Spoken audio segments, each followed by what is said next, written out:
Hi, we're at ORTEGA120 in Redondo Beach. I'm Brent McEwen, joined with Jessica McKay and the owner and executive chef, Thomas Ortega. How you doing? Today we're going to learn how to make tamales. If you've ever wanted to learn how to make delicious home-style tamales, it's going to happen here today with us. And later we're also going to be making this special spicy mango margarita. So that's going to be really tasty and really fun. But Chef, let's learn a little bit about this restaurant. Yes, definitely. ORTEGA120. We've won multiple awards by the locals here. We really accepted in the neighborhood. We also our house margarita is won best margarita by Los Angeles Weekly, which is huge. I mean, once you taste it, you'll know why. You've got best restaurant in art and entertainment as well. So you have art and entertainment here at the restaurant on a weekly, nightly basis? We do. On Thursday nights, we have music. We're actually going to start featuring a lot more music coming here in the future. Right now, it's regularly on Thursday nights. Well, I'm really excited to learn how to make tamales because when I was a kid, my dad would bring them home maybe twice a year from a coworker's wife, and I thought she must be the only one who knows how to make tamales because nobody in my household made them. So are they complicated and difficult to make? No, actually tamales are very easy to make. I mean, as you're going to see right now, it's something that I've made my whole life. Growing up in a Hispanic family, you know, for every holiday we make tamales. It's very ritual. We get the family together. You know, normally the men drink, the women make the tamales. But I always ventured off to help. I was always into cooking. I'm going to show you exactly how we make them here at ORTEGA120, and this is actually the way we do it for our classes. We teach a tamale class here at ORTEGA120, and this is exactly how the class, pretty much step by step, how we do the class. Oh, so I'm just looking at the plate here. So we have some corn husks. Yeah, definitely. I'm going to show you exactly what we have here. These are corn husks. This is the base of the tamale. In some parts of South America, we use banana leaves. When you go further south towards the border of Guatemala, but most parts of Mexico, we use corn husks. Right here, we have a little bit of Oaxacan cheese, which is very similar to a mozzarella. Right here is this is our ORTEGA120 carnitas with our house salsa verde. This is our chili braised short rib with our salsa roja sauce. And right here is the masa that we use to make the tamales. That's made out of just dry corn, white corn, the same thing that you would make grits out of, almost the same type of scenario, but it's grounded down into a fine powder and it's added with a fat and a liquid to almost the same way also you make corn tortillas, just a little bit finer grade. Is it a difficult kind of dough to create? Actually, if you did it by hand, the way they did in Mexico back in the days, it is very hard. It was done with a pestle, you know, hand ground down. Okay. Now it's pretty much machine ground. Pretty simple. You could buy it already made at most panderias around town, our little Mexican markets. But now they sell it in powder forms almost at all markets. So are you just mixing it with, for the folks at home, or would you just be mixing it with water then? Actually, in the form that it comes in? Actually, this is our own house recipe here at ORTEGA120. It's traditionally made with, when I say a fat content, it's usually made with manteca, which is pork fat, which I personally love because it gives great flavor. But here we actually use a canola olive oil blend. Okay. So it's a lot healthier for the people. Everybody's so health conscious these days, which I'm all for. Well, great. So let's get started. Definitely. Let me divvy up these corn husks here, and we'll show you exactly how to get down and make these tamales. So these have been soaked in water, right? Yes, when you buy the husks from the store, usually they come in packets of about 3 to 4 dozen. You just want to soak them in room warm water, just so they're pliable. Because when you buy them, they're very dry, so they're nice and pliable right here. Okay. So we're gonna grab our husks, and we're gonna point the white part towards our chest. See, I already had it wrong. I already had it turned this way. Typical mistake. And we're gonna go in and we're gonna dig in with our spoons. Grab our big spoon, and let me push this garnish over a little bit. Let's get a heaping spoonful of this masa. Okay.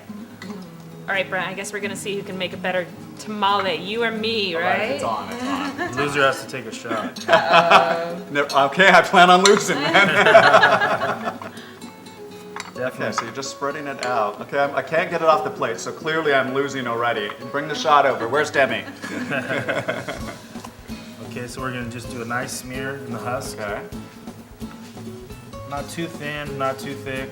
That's why I always tell a class perfect, but what's perfect, I'm gonna show you right now.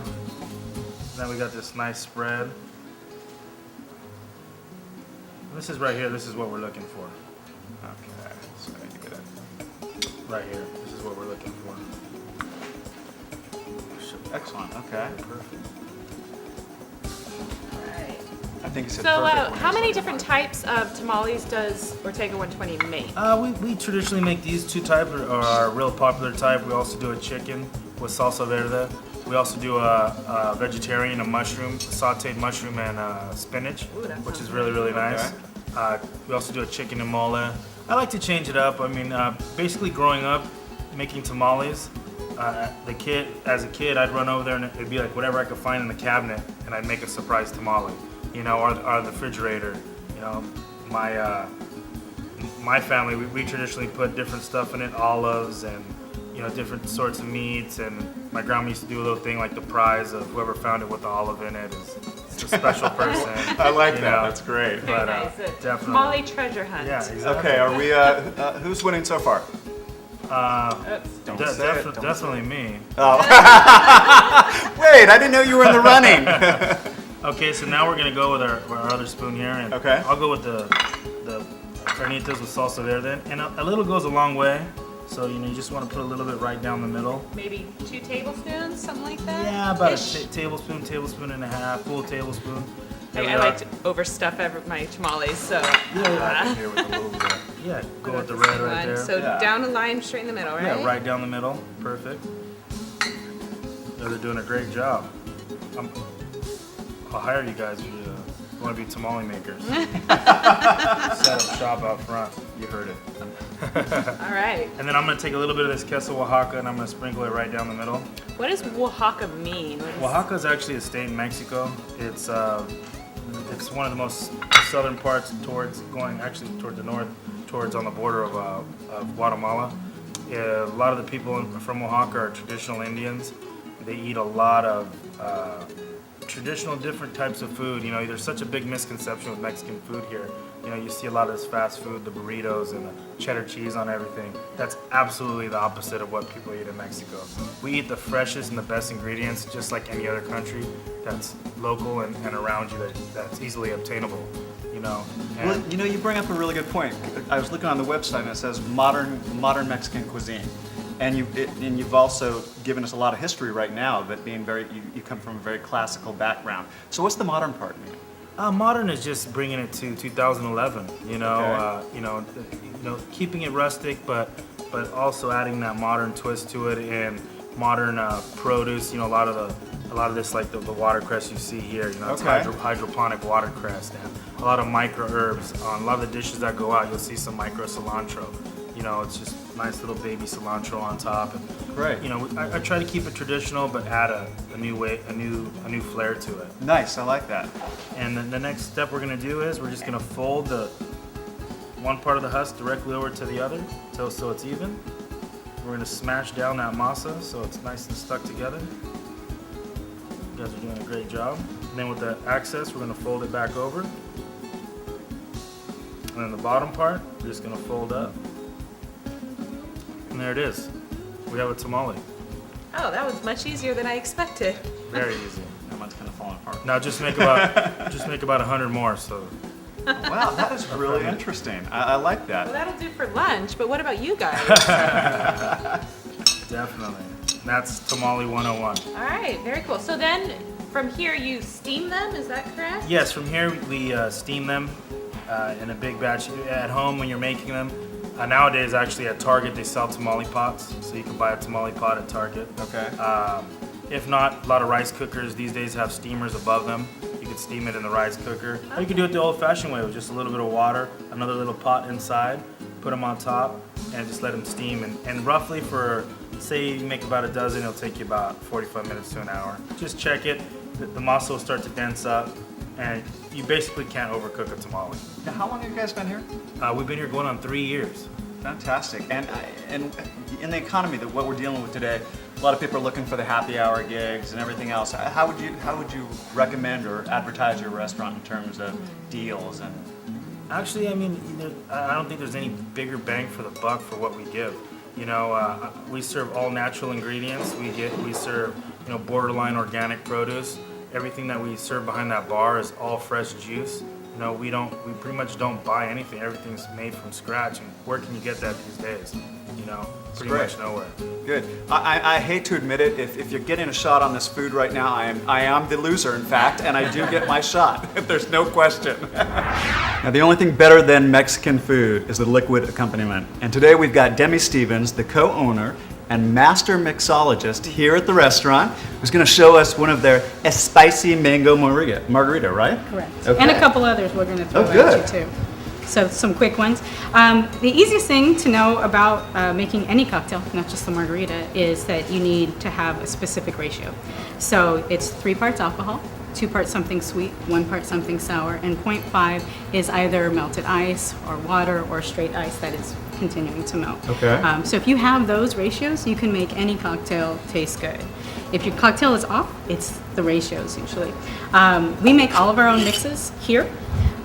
So the house margarita, you can cheat if you want to make that at home. You can sort of get it.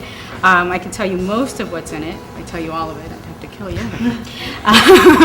So the house margarita is basically fresh lemon juice, fresh lime juice, fresh orange juice, and agave nectar. Okay, now you say you make all your own mixes. Correct. Mixologist. What is a mixologist versus a bartender? A mixologist really is somebody who's coming up with all of the recipes and maybe themes to go along with them. Okay. Mixologist also takes more in the way of fresh ingredients. Like I'm not using something bottled that I'm buying off of a shelf in a bar supply store. It's something that we're making from scratch. Right. So similar to the idea that we make our own tortillas here, Okay. we make our own mix as well. And so you have everything is made here. And you've created all of the margaritas, drinks that are here Correct. in Ortega 120. Right. Now, the Ortega 120 refers to the amount of tequilas you have here? Is that Originally, originally? it was 120 tequilas, and then we got a little carried away. Oh, yeah?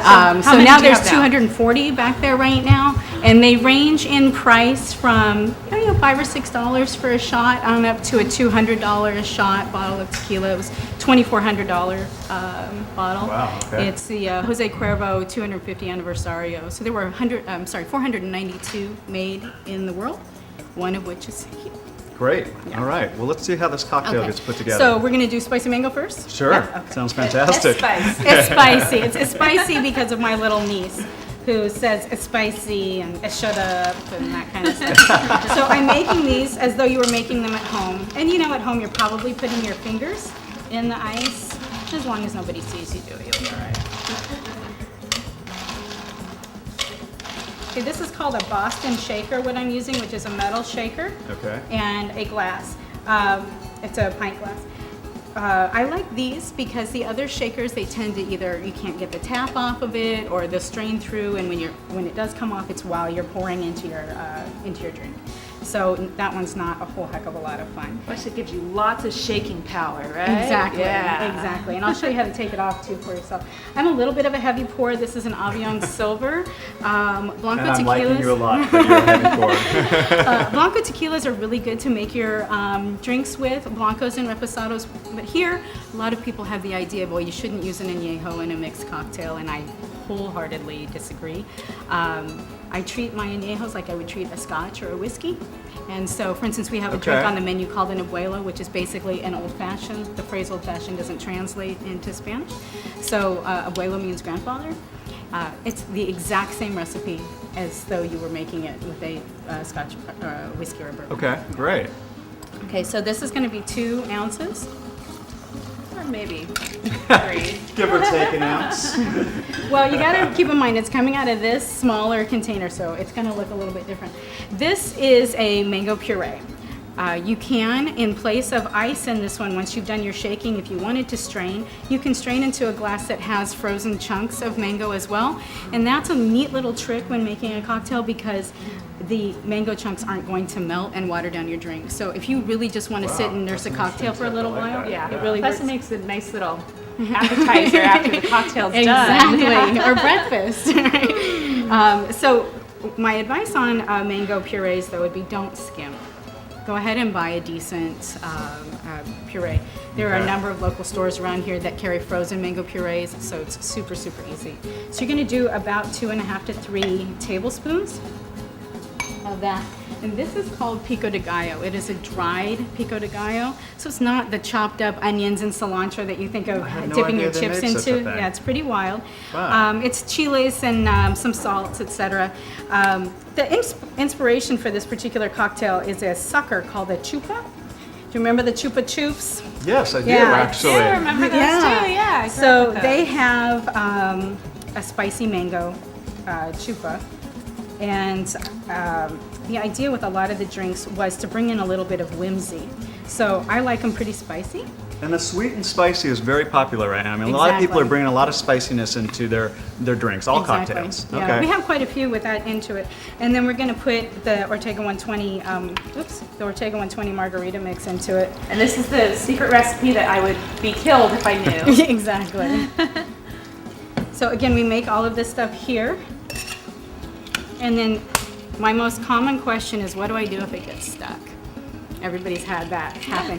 You don't want to do it on this side, and that's how I know if you're lying on your resume. You want to do it over here. Note. Yeah, no, so you want to do it over here, right where my fingernail starts to hit the glass. If you pop it right there, that's how you get it.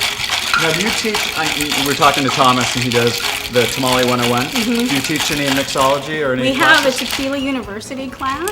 Okay. That's the first Tuesday of each month. It's on about a 3.5 to 4 month wait list right now. Wow. So it's May now. The next one available, I believe, is August. Wow, how many people do you usually sign up for classes like that? 35, and then we usually have about 10 to 15 people sitting on that wait list. That's behind it. great. That's fantastic. So this is a fun little trick on rimming your glass. You can do this with sugars. You can do this with what I'm doing it with here. This is a mixture of the margarita salt, Okay. which in our case is a kosher salt, and the pico de gallo. Exactly. So really, would really just- easy way to do that. Yeah, it's hard not to just dip everything in there. That's a nice accent. I really like that. Oh wow, it's beautiful when you put it and it all comes together. Yeah, so it's super pretty. And then your key on all of these cocktails, when you have something that's coming out that could technically be a little sticky sweet, is to squeeze a little bit of lime in there, and that'll actually level everything out for you. So which one of you is Interesting. battling for this Great. one? You lost the tamale contest, right? Well, I did. So I think I you did. have to do that. I guess I'm the one who has to drink it then.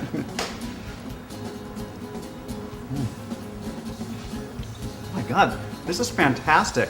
This, in addition to the salt, really kicks off. There's a heat right away, and then you get the sweetness afterwards Right. that totally starts mellowing it out. This is amazing. Jessica, you got to give Very this a try.